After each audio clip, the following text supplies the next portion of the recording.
Bonjour à tous et bienvenue dans le 18h de Télé Nantes. Une fois n'est pas coutume, nous avons modifié quelque peu cette émission parce que c'est comme ça. Il y a parfois dans l'actualité des événements qui nous donnent envie de sortir et d'être au plus près. C'est le cas avec l'inauguration du magnifique passage Pommerais à Nantes. Toute cette semaine, ce lieu mythique et très cinématographique de Nantes est fêté puisque la campagne de travaux est maintenant terminée. Elle aura duré quand même presque 2 ans. Nous y retrouverons donc tout à l'heure, dans quelques instants, Anne-Lise Thomine en direct, voilà, qu'on découvre, en direct du passage avec ses invités. Coucou Anne-Lise, à tout à l'heure donc, puisqu'avant cela, je vous propose un entretien avec la toute nouvelle présidente de la FCPE de Loire-Atlantique.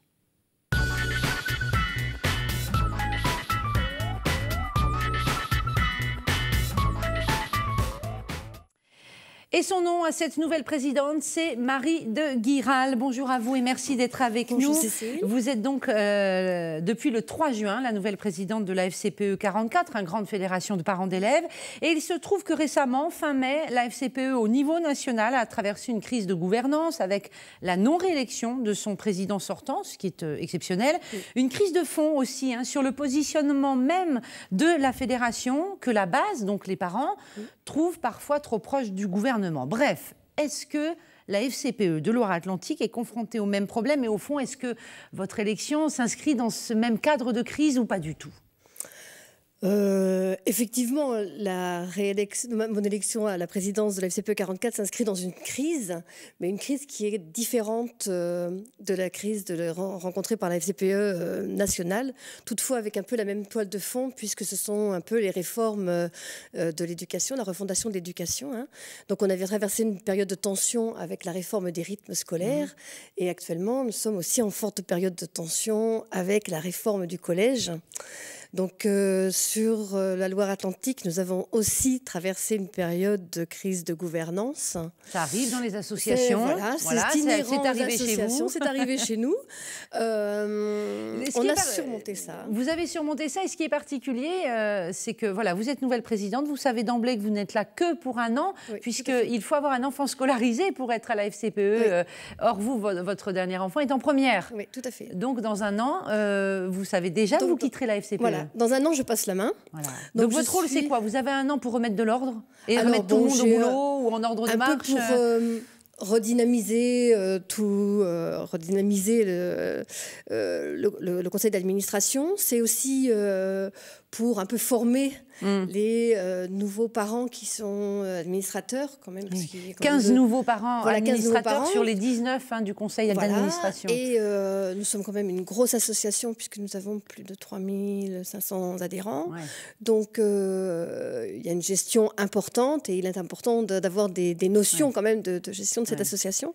Donc moi je suis là pour effectivement pour former les personnes qui viendront après moi et puis assurer le relais et puis voilà, repartir sur une base saine. Je reviens sur les grands questionnements de la FCPE au niveau national, mais donc ici aussi, probablement. On a à la base donc, des parents d'élèves qui défendent des idées, mais parfois avec à travers leur propre situation, leur propre histoire. Et puis on a une fédération, la FCPE, qui, elle, est là pour défendre un intérêt général et un peu une école idéale. C'était vos propres mots quand on s'est parlé avant.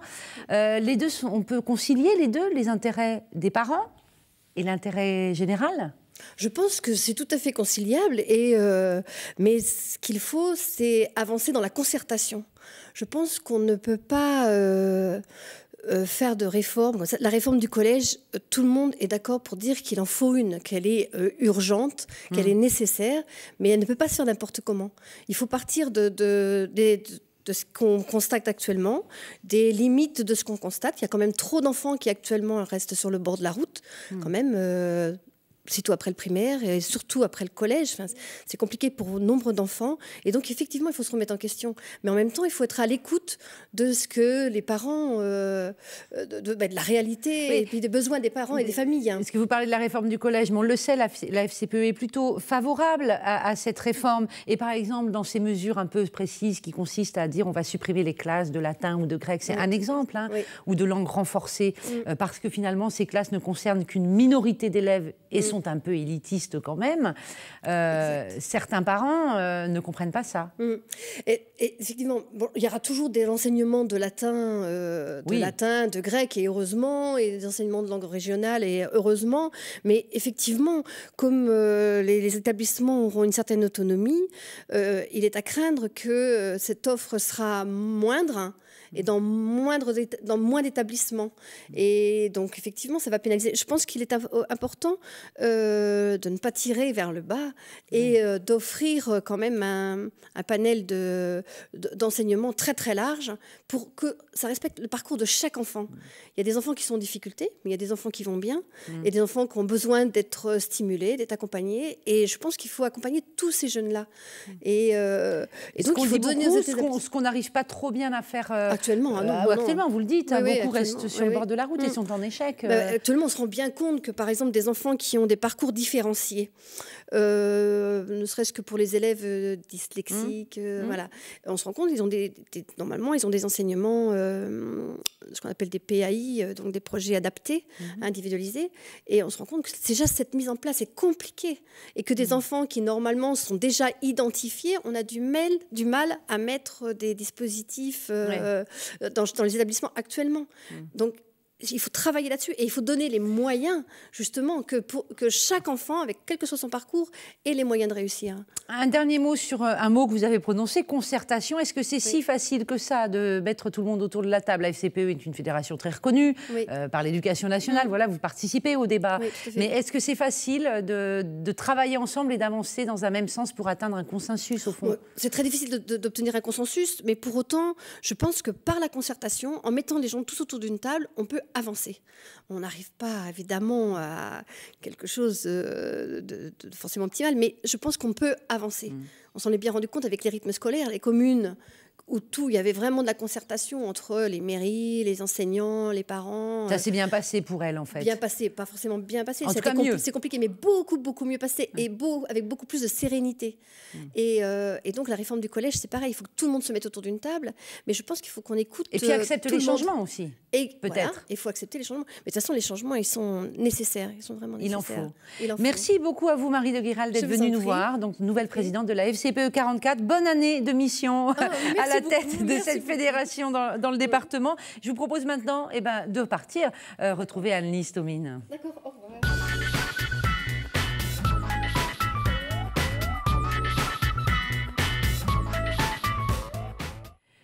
Et oui, parce qu'on va parler du passage Pommerais, je vous le disais en introduction, ce lieu magnifique de la ville de Nantes vient de traverser avec succès 2 ans presque de travaux, de la toiture aux marches de l'escalier, en passant par les boiseries et les statues. Le passage a été entièrement rénové. Et cette semaine, chaque jour, il est inauguré d'une manière ou d'une autre.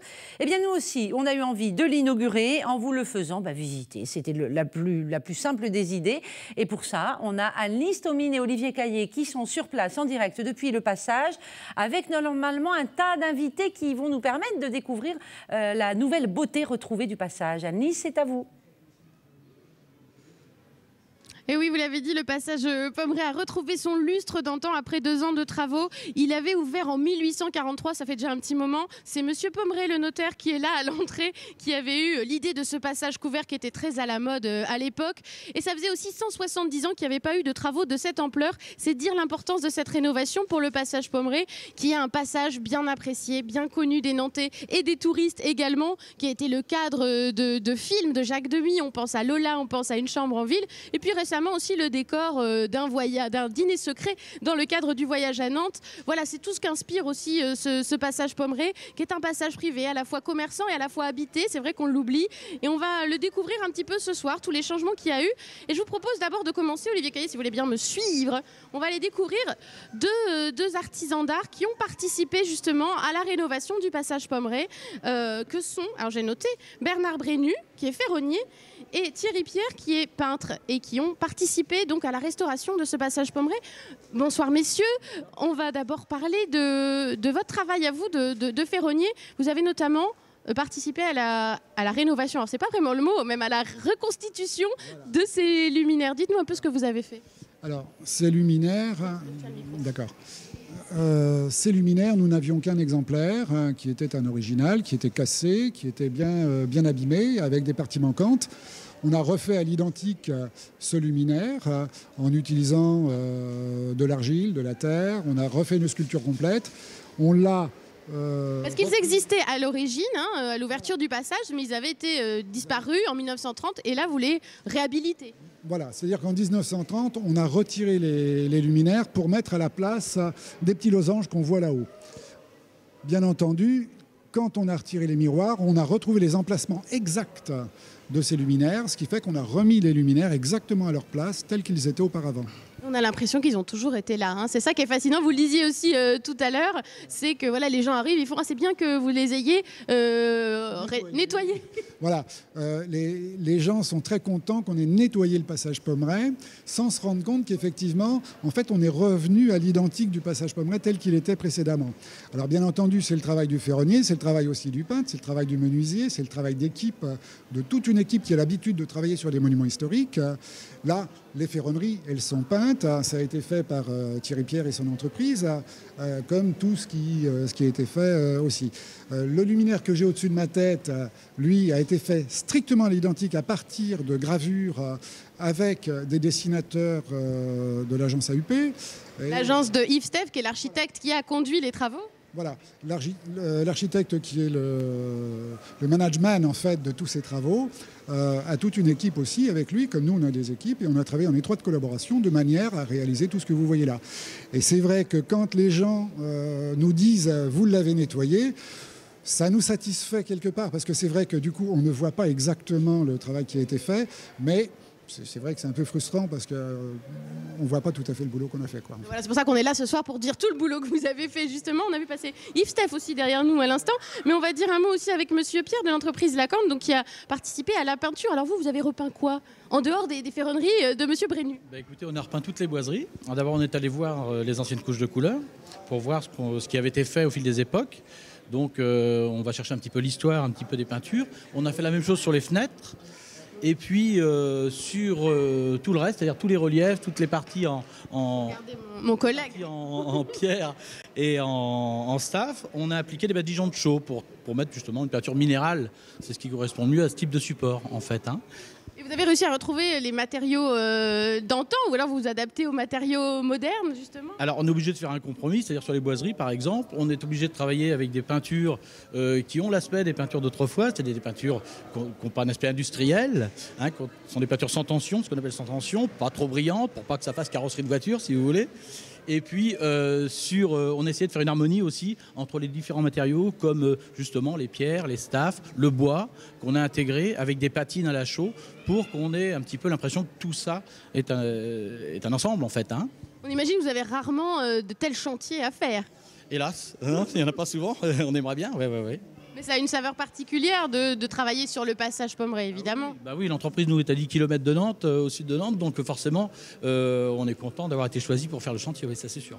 Et des artisans, il y en avait vraiment beaucoup qui ont œuvré, que ce soit pour les parements, justement pour la ferronnerie, pour la forge et tout ça. Il y a Monsieur Steph qui est là, on va peut-être en profiter, l'architecte en chef du projet de rénovation. On vous attrape au débeauté, ça vous dérange pas? Oui, c'est ce que j'ai compris. Voilà. Donc vous êtes l'architecte qui avait conduit les travaux de rénovation qui ont duré 2 ans, presque 2 ans. Quel a été un petit peu ce qui vous a inspiré? Le mot d'ordre, c'était de reconstituer le passage originel? C'est d'être retrouvé le plus possible du passage et puis garder aussi les modifications intéressantes qui avaient été apportées dans ce passage. Voilà. Qu'est-ce que vous avez gardé? On a gardé en particulier les interventions des années 30, là, les panneaux lumineux que vous avez juste à côté, avec les pointes de diamant, Art déco. Oui, on a parlé tout à l'heure avec M. Brénu. On a retrouvé bien sûr toutes les consoles d'éclairage, mais ça c'était le passage d'origine. On a retrouvé les trompe-l'œil, mais je crois que c'était en peinture, mais je crois que c'était les éléments d'origine, ça en revanche. Donc qu'est-ce qu'il y a comme intervention? Il y a eu lettre visiter le passage Pommerais à l'entrée. Ça a été fait donc autour de la guerre, 39-45. Avant après, on ne sait pas bien d'ailleurs. En tout cas, c'est un chantier colossal. Voilà pendant 2 ans, il y a eu des travaux. En tout cas, mais important aussi pour le passage, parce que... C'est pas le PR, hein. C'est pas le PR de Flamanville. Question honoraire, ça aurait été formidable. Hein, et pour les entreprises, voilà un marché en fait considérable. Mais colossal dans le sens où c'était le premier de cette envergure depuis quand même la construction du passage Pommeraye. Il y a eu des restaurations lourdes qui ont été faites à certaines époques, aussi importantes que ça, peut-être pas, je sais pas. Hein, mais il y a eu des choses importantes qui ont été faites. C'est comme ça que ça nous est vendu, en tout cas. Oui. Si on vous l'a vendu, c'est que c'est certainement comme ça. Mais il y a eu quand même des grandes campagnes de restauration. Et en particulier, au cours des années 60, quand j'étais enfant, le passage a été restauré par l'architecte Chauvette, qui était un vieil architecte nantais, architecte de la copropriété depuis très longtemps. Et donc, il a refait, c'est lui qui a ravalé toutes les façades, qui a retaillé les pierres, etc. On peut en discuter sur la façon de faire. Mais à l'époque, il n'y avait pas d'aide publique. Donc, les copropriétaires s'étaient débrouillés avec les moyens qui étaient les leurs. Et pour eux, ça a été un effort financier, à mon avis, encore plus considérable que ce qui vient d'arriver là. Alors, alors d'ailleurs, un chantier qui a coûté à peu près 5 millions d'euros. Hein, alors, les travaux, c'est 4 millions d'euros hors taxes. Oui. Le reste, c'est la TVA, 20%. Malheureusement, il y a les commerçants, donc c'est 20%, c'est pas 10%. Et puis, il y a les honoraires donc, du syndic, et il y a de la maîtrise d'œuvre, c'est-à-dire nous-mêmes. Et puis, les bureaux d'études, les bureaux de contrôle. Il y a plein de gens qui s'occupent de nous encadrer, de nous aider. Alors, cette rénovation du passage Pommeraye, j'imagine qu'elle a aussi, ce qu'on disait, une saveur particulière pour un architecte comme vous. Je crois que vous avez une histoire, vous le connaissez bien aussi, ce passage. J'ai passé mon enfance là, puis ma mère vit toujours dans le passage Pommeraye. Et c'est grâce à elle ou à cause d'elle, je ne sais pas très bien comment dire, qu'il fallait que j'intervienne sur cette restauration. Donc ça vous a fait, oui, quelque chose de particulier. Vous êtes fier du résultat aujourd'hui ? Je suis très content du travail qu'ont fait tous les compagnons et toutes les entreprises avec nous, et surtout du climat de confiance qui a prévalu. Alors, vous avez aussi intervenu, alors ça n'a rien à voir, mais sur la place Gralin. Vous avez aussi interviewé à cette occasion, à l'inauguration de la place Gralin. Il y a quand même un lien entre tout ça. Ça fait près de 40 ans que je travaille. Si vous commencez à lister tout ce qu'on a fait avec notre équipe, on a une agence importante qui s'appelle AUP, Architecture, Urbanisme et Patrimoine. On fait des tramways, on s'occupe beaucoup de centres historiques. Hein, on vient de terminer La Rochelle, Paris 7e. Et puis on avait fait Poitiers avant, on a travaillé sur Chartres, on a travaillé sur beaucoup de villes. Donc on a fait beaucoup d'espaces publics. On a travaillé sur des petites villes comme Clisson, on a travaillé sur le Croisic. Actuellement, je travaille sur un village paludier à Saillé. Et je me passionne pour ça et j'arrive de la réunion de chantier. C'est pour ça que j'ai des chaussures un peu poussiéreuses. Un grand éventail, on l'imagine. Mais c'est vrai qu'entre Gralin et le passage Pommeraye, il y a quand même une histoire commune. On est un peu à la même époque. Bien sûr. Hein, c'était la modernisation du centre, l'extension vers l'ouest du centre, autour de Gralin, et le prolongement, bien sûr, des architectes Voyer qui ont terminé. Donc, c'est les grands personnages que vous voyez, il y a les bustes qui sont là. Il y a Crucy, il y a Sénéray. Donc, c'est Crucy qui est bien sûr le personnage de cette extension ouest. Et puis, il y a l'architecte Voyer qu'il ne faut pas oublier, qui est Driolet, qui est le monsieur qui a donné le feu vert pour l'ouverture du passage Pommeraye et qui a essayé d'imposer un certain nombre de contraintes qui ont été plus ou moins respectées par le constructeur pour des raisons financières. Enfin bref, ils se sont entendus à la fin quand même. Il y a des livres à faire sur ce passage Pommeraye. Enfin, ils existent sans doute déjà, hein, voilà, parce que vous êtes intarissables. Il y a le film, il y a le livre d'André Perron que je vous recommande parce qu'il nous a beaucoup aidé. Hein. Il a fait une recherche documentaire très importante et donc ça a été un bon point de départ pour nous. Et nous, on a fait bien sûr des recherches documentaires complémentaires sur des clichés photographiques, sur toutes sortes de documents anciens qu'on a pu trouver. Malheureusement pas les plans. Donc on a fait beaucoup de sondages donc, en termes de peinture. Donc on a travaillé avec Lacante en particulier pour retrouver toutes les couches successives pour reconstituer l'histoire de la couleur dans le passage Pommeraye. Voilà. Alors justement, quelles difficultés vous avez eues pour reconstituer l'esprit d'origine de ce passage Pommeraye ? Quelles ont été les principales difficultés rencontrées, les surprises aussi peut-être ? Il n'y a pas eu beaucoup de surprises. On a eu des surprises en termes de structure, en fait, sur les coursives de la galerie centrale. On a redécouvert Message de Savet, qui avait des planchers en... On n'en a pas parlé hier soir avec les artisans, c'est dommage ça. Il y a un plancher en métal, en fonte, et ça c'est rare d'avoir des poutrelles en fonte. C'est très très peu, c'est une technique qui est très très peu employée et qui était vraiment très précurseur en fait. Le passage Pommeraye a mis en œuvre avant tout le monde des techniques en fait sur le fer en particulier et sur la fonte. Absolument. Oui, je suis pas seul, hein. Il cause. Bon, on l'a fait causer avant. Alors il me disait tout de suite, on vient de retrouver les petits chapiteaux d'origine. Alors je lui dis, ben non, on les a, ils sont en métal, on sait bien. Sauf qu'il me dit, parce qu'on les démonte pour les copier. Et puis, mais lui, il sait bien, qu'on les avait. Alors il me dit, mais c'est tel métal, c'est le mélange de tel truc, de machin, la poudre de perlimpinpin, c'est le secret de ces gens-là. Et ça, c'était des découvertes quand même pour nous importantes. Merci beaucoup de nous avoir fait cette petite visite du nouveau passage Pommeraye. On va aussi nous aller voir les commerçants aussi pour voir comment ils réagissent. Mais nous sommes tout à fait en direct, voilà. Bonjour Nantais, venez tous voir le passage Pommeraye. Je ne savais pas du tout. Voilà, mais si c'est du direct. Je disais quelques bêtises, mais pas trop finalement. Non, pas trop de bêtises, c'était très bien. Donc vous allez nous accompagner, on va aller voir la présidente des commerçants du passage, qui est Madame Requer, du magasin Bible. Adorable. On a eu la chance d'avoir avec nous des gens tout à fait complices. Bon, il y a le président du conseil syndical, M. Soliman, Madame Brucker, qui a une humanité que vous allez pouvoir constater, une rondeur que j'adore. Hein. Qui a aussi, évidemment, les commerçants ont été aussi tolérants pendant toute la durée des travaux, évidemment. Tout à fait, et surtout qui vit dans le passage Pommeraye. Oui. C'est son logement qui est là, juste au-dessus de vous, là. Hein, et donc, elle subit les odeurs, parce qu'on a refait beaucoup de cours derrière. Hein, on a restauré des cours. Parce qu'il y a aussi tout ce qu'on ne voit pas. Hein. Oui, parce qu'on a refait beaucoup de couvertures, beaucoup de cheminées, beaucoup de sauges de cheminées. On a refait énormément de choses dans le passage Pommeraye. C'est pas seulement le décor sur lequel on a travaillé. On a essayé de travailler en profondeur pour mettre les gens à l'abri de la pluie. Il était quand même très endommagé, non? Mais il s'abîmait beaucoup. C'est pour ça qu'en 2002, on avait, à la demande de la copropriété, nous avions fait une étude pour voir comment le remettre en état. C'est-à-dire que les syndics régulièrement faisaient des travaux tous les ans. Donc je suis architecte, moi, du passage depuis près de 40 ans, là, plus de 40 ans maintenant. Et bref, ça ne rajeunit pas. Mais tous les ans, on mettait un certain budget. Malheureusement, ce budget allait s'amenuisant parce qu'il y a des contraintes financières au quotidien pour les copropriétaires et les commerçants. Et je tirais la sonnette d'alarme depuis longtemps.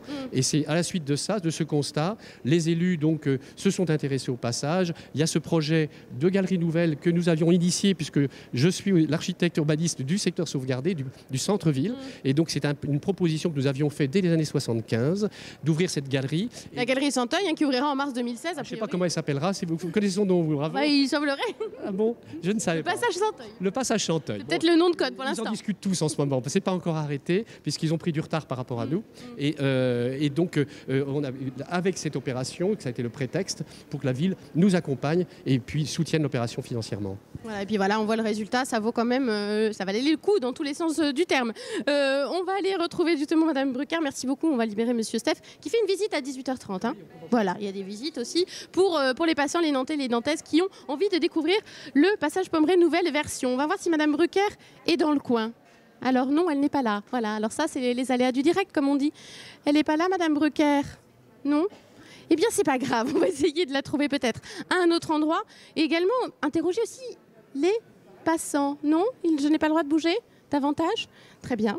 Eh bien, écoutez, je vous propose peut-être, Cécile, de lancer un petit sujet sur les travaux, le temps qu'on trouve Madame Bruckner.